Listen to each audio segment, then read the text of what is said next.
Okay, so this is those of the members who know me had a laugh knowing that I was giving this talk. Because siguro it's because this is where I'm the weakest. So that's why they gave me this talk to prepare on so that I could improve myself as well as impart to you what is really the characteristic of a good Christian in conducting himself or herself with regards to speech and wrongdoing. Why is this important to us as Christians? In Matthew 12, verse 37, it is written that it is through your words that you will be justified and likewise be condemned. This line has vast implications for us as responsible, loving, and service-oriented Christians. This means we cannot anymore just parang rant about certain situations or talk behind people's back, because whatever we say now has implications further down the line. Maybe you don't know anymore how what you said will affect the person you're talking about because of the ripples of circles of gossip and stuff like that. But asahan nyo, may effect yun talaga. So, even as we speak, the way we speak, the tone that we use, it's powerful. In Proverbs 28, verse 21, even in that one line, God is concerned about our speech because death and life are the power of the tongue. As a candidate in the CLP, I sat where you are now, dumbfounded. Sabi ko, gosh, paano to? If one was here, and some of my very good friends here, like Liza and JC, they can say na, I'm very sarcastic. Not only did I mow people down with my sarcastic comments, but also with my upward rolling of the eyeballs, perpetually raised eyebrows, I realized the far-reaching implications of a seemingly simple line were devastating if delivered with sarcasm and in a mean tone. For example, I'll give you an example. You're sitting down at dinner, let's say with your husband, and the doorbell or the gate rings, the doorbell of the gate rings. He looks at you, and then he says, sino yan? Eh, di ba magkatabi kayo? Naka-teleport ka ba para tignan yung gate? Di ba? Hindi mo rin naman alam kung sino yan, di ba? So, if you answer, I don't know, it can be a double-edged sword, di ba? How would you feel? For example, if I said it like this, I don't know. Ganyan. Di ba okay lang? Tanggap. Diba? If I said, I don't know, diba parang, bakit? Diba? Or, if I said it like this, I don't know, no? Diba? 3 different tones, 1 line, each with a different implication. What manner of speech elicits the best reaction from you? Audience, going first. Diba? I mean, pareho kayong, I don't know. Pareho lang na hindi nyo alam. How would you react if the second or third manner of speaking was addressed to you? Diba? Like, ikaw, if kunwari your wife tells you, I don't know, no? Parang, diba? Parang ginawa ko sa'yo. Diba? Parang what did I do to you? Or if, for example, you say, I don't know. Ganyan. Di ba parang, your husband will probably think, wow, ang tanga ng tingin nito sa akin, di ba? So, wala na. Just with this change of tone, the rest of the evening can be decided na whether or not there's action later for the both of you, or you both retreat to individual rooms to spend the rest of the night alone because you're so irritated or maybe tired of being spoken to in that manner. This is an example of how our words translate the thoughts or feelings we have into patterns of behavior that eventually become habits. If you speak with a kind tone, this becomes a good habit. While if you are beleaguered with anger, depression, or hurt, you translate this into a harsh tone that becomes habitual and quite a turn off indeed. Diba there are people that we mingle with, now when you talk to them, you enjoy talking to them, like Lolly. I enjoy talking to her because her tone is always happy. I mean, she may be... But at least to me, at least to me. And Melody, because, diba, happy yung tone. You want to talk to them. Diba? But, like there are people that you even avoid them in parties or in gatherings because oh my gosh, she's just gonna talk about somebody or rant about her life or complain about everything. So you automatically avoid those people, diba? So we don't want to be like that because now we want to be fishers of men. So we want to have a good tone of voice so that people are attracted to us. Okay, so here are the various kinds of speech that brings death. Not the physical dying, but the dying of yourself. Every time you curse, slander, lie, mislead, and insult another person. Not to mention the psychological injury such verbal aggression brings to the person it's addressed to. See, di ba? Parang, we have an uncle.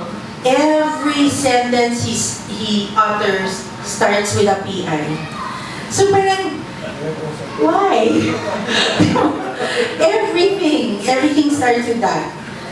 Whether it's a good thing or a bad thing, you become, affected by his, why does he have to curse all the time,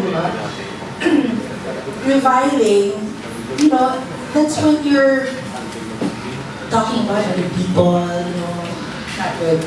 Guile is when you put on false pretenses. So for example,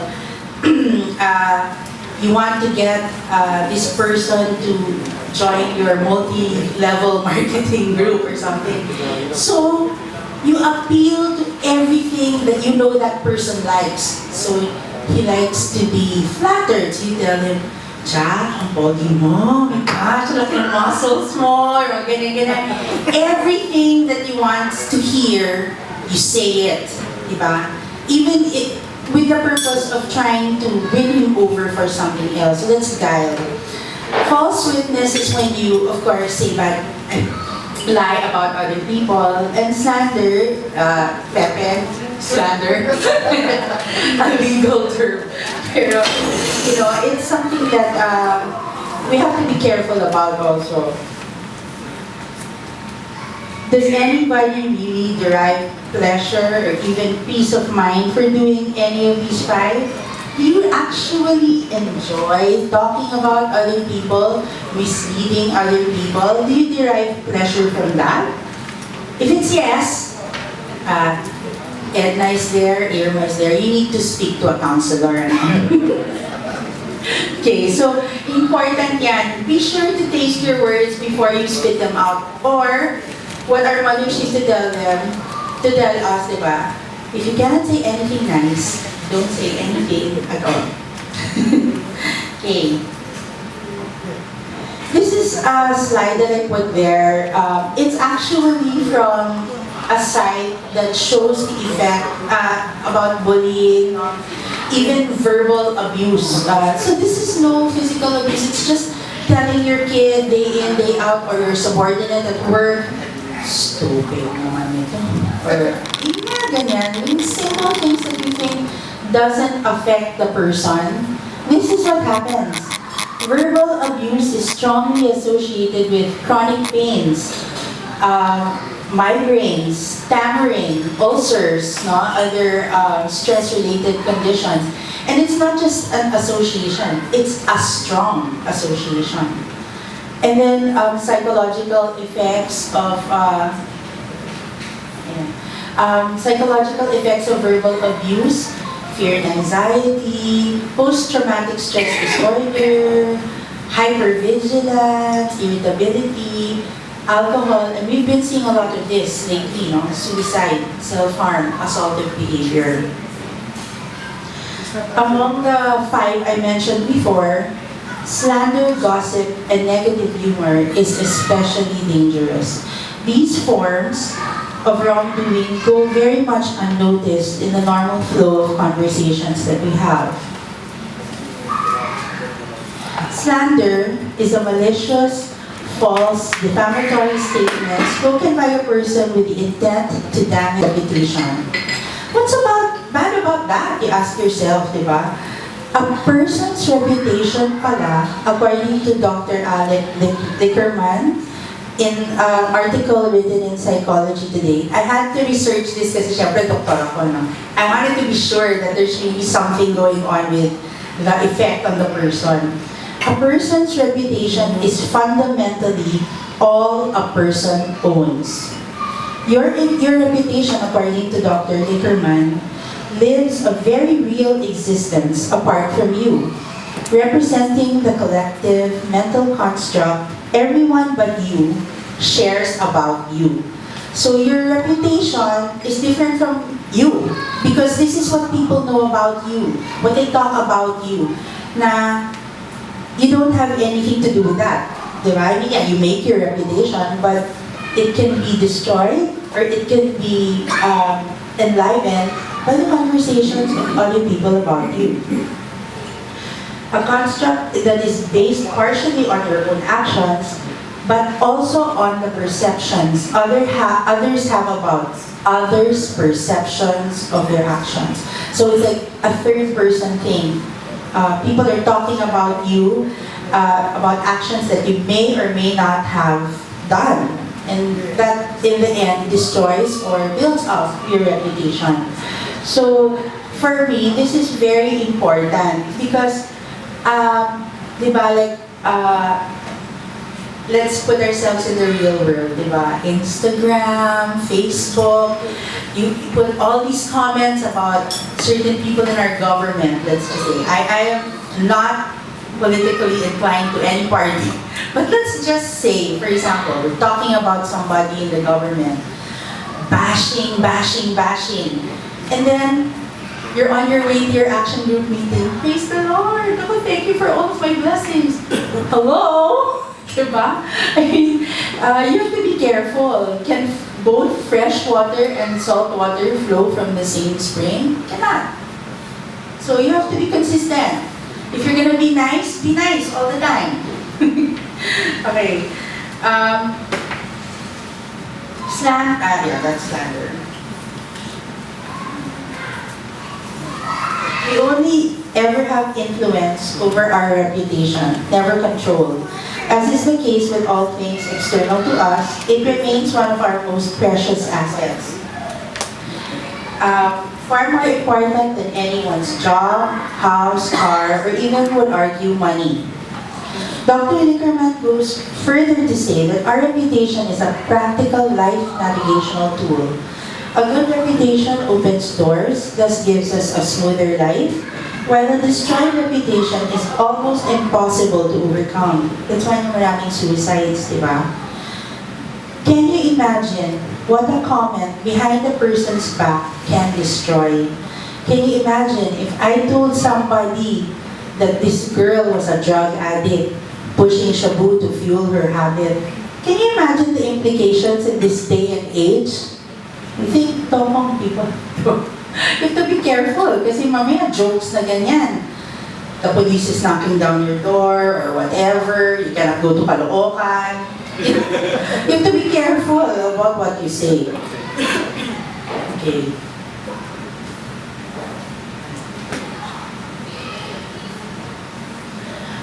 The one who conceals his hatred speaks lies, and the one spreading malicious reports is stupid. So why would you do that? It's like you're destroying your own self. Because when people will ask that person, who's your source? Me? Yeah, I'm the one who invented everything. How will you look? Diba? You really look stupid talaga. So in Luke chapter 17, verse 3, it is our Christian duty to correct our brothers and sisters.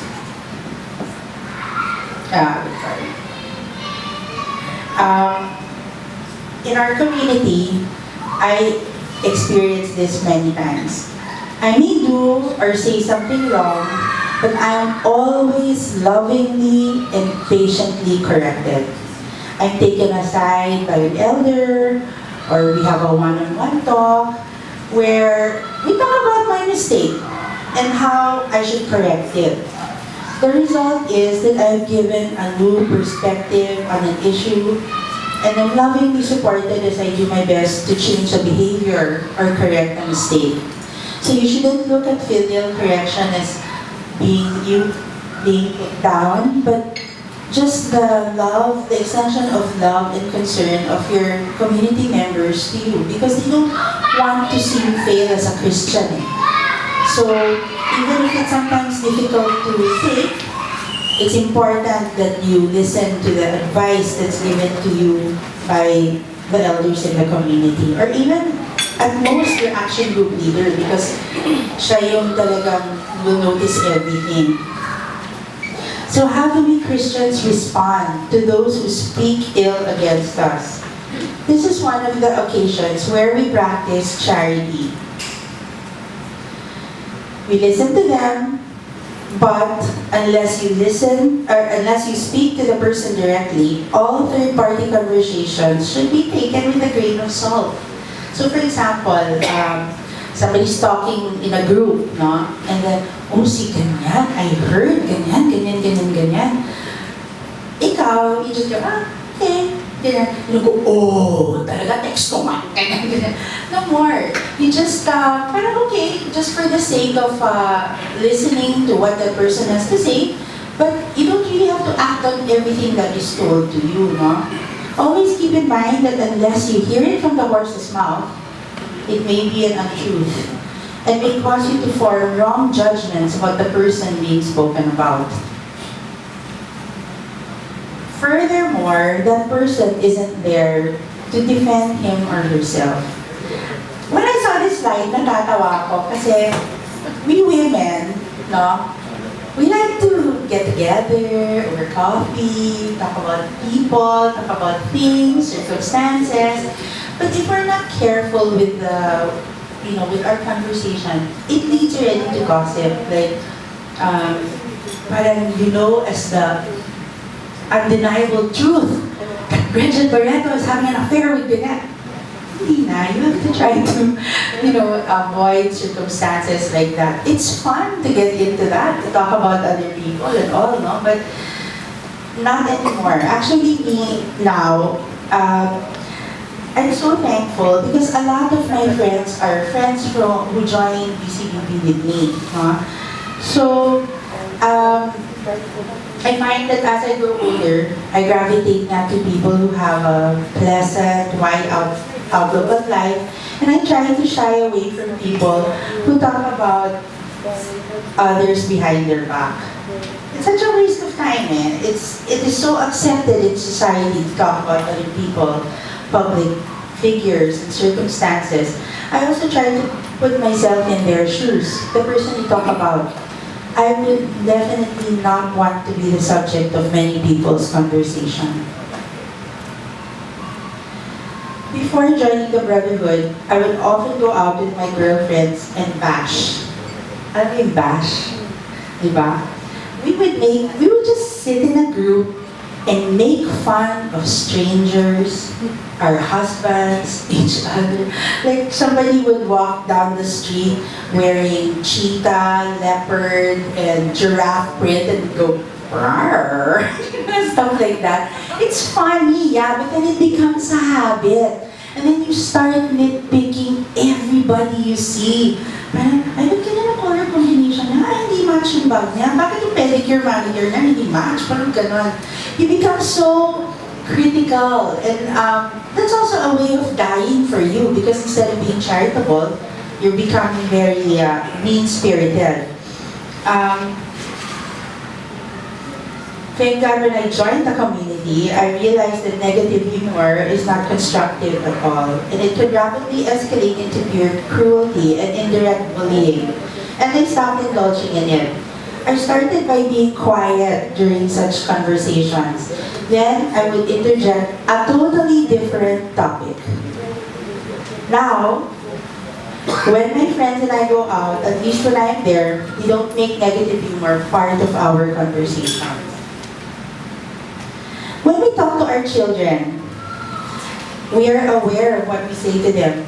We praise them, are careful about how we correct them. We smother them with verbal affection, affirm our faith in them with words of encouragement, and are joyous for all of their victories. When they squabble among themselves, we remind them to be gracious to each other. We admonish them to be courteous to each other, to the elders and their subordinates as well.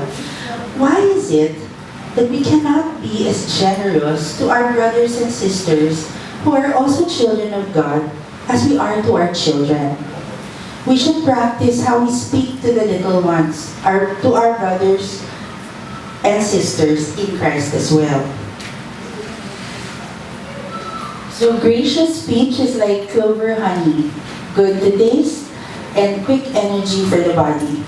Because when you build somebody up, instead of tearing them down, that person feels good the whole day, and you were part of that. So that's a very nice act of charity indeed. Don't see everybody's flaws, no? Don't listen to everything you're told, and don't speak if it's not kind.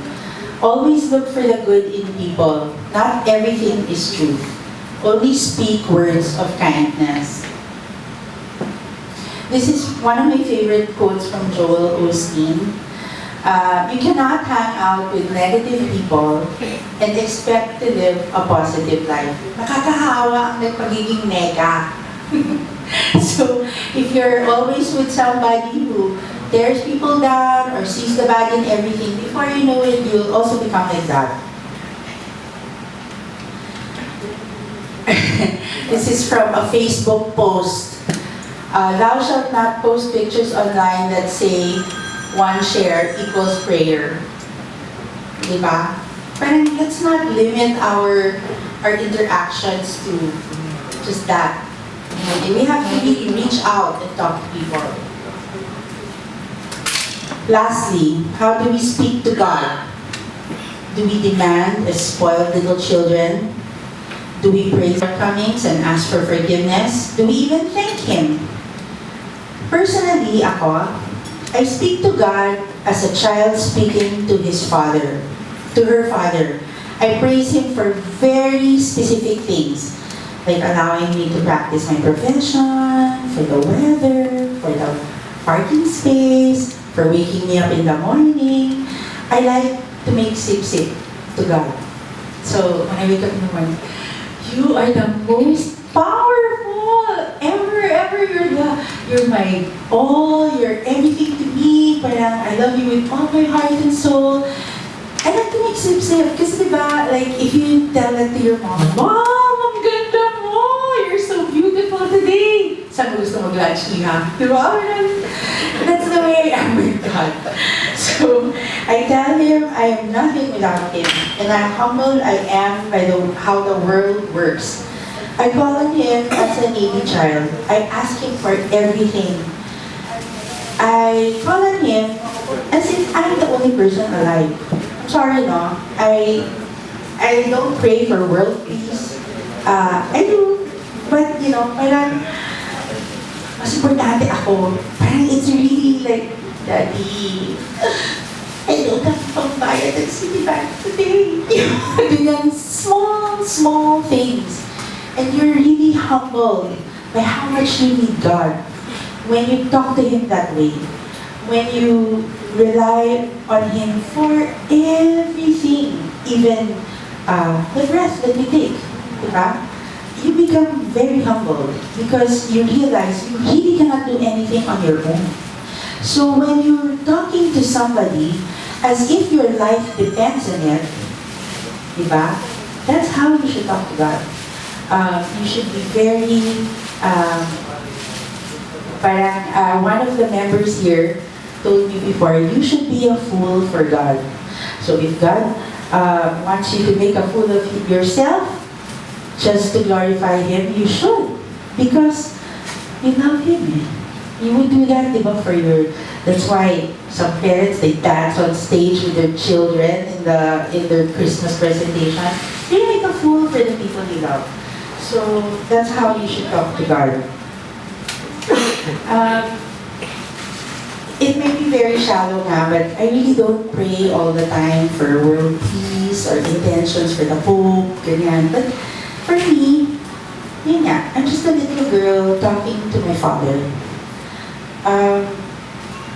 You have to be very honest and sincere in praising and thanksgiving God. So before you speak, brothers and sisters, just remember to think, no? Just remember this. Is it true? Is it helpful? Is it going to be inspiring to the person that you're in touch with? Is it necessary?